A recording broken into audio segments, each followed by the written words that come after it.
Hello everyone and welcome to Full Course Online.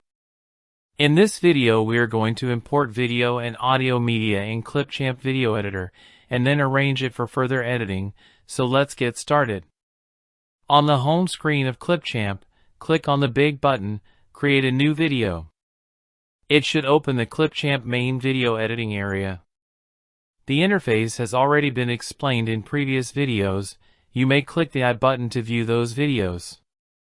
Now, to import media into the editor area, we have some options.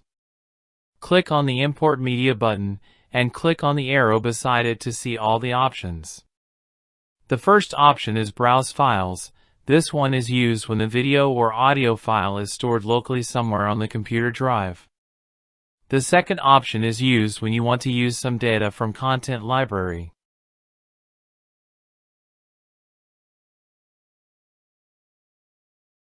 The third option we will cover in much more details in coming videos.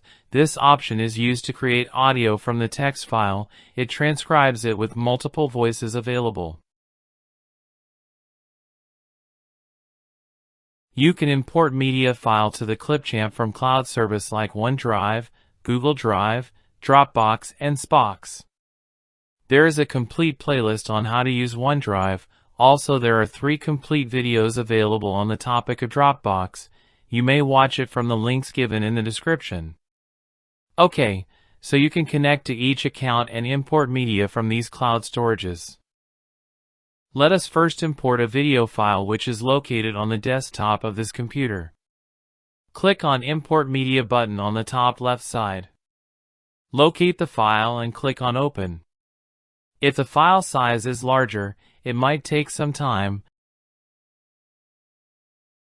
Once it is complete, the file will be visible in Media section. To work on this video file, click on the file and drag it down to track just below the big preview section.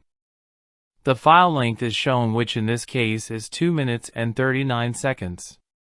When the playhead is moved, the preview can be seen in that particular section. Now let us import an audio file. Again, click on the Import Media. Locate the file and click on Open. Once the file is brought, click on it and drag it down. You can see other tracks above and below the video track. Drag it to the audio track, which down the video track, and leave it there. You can see the length of both traces. Click on the play button and the video will be played, and also the sound can be heard. In coming videos we will completely cover in details how to work with editing. Thanks for watching and please subscribe to the channel.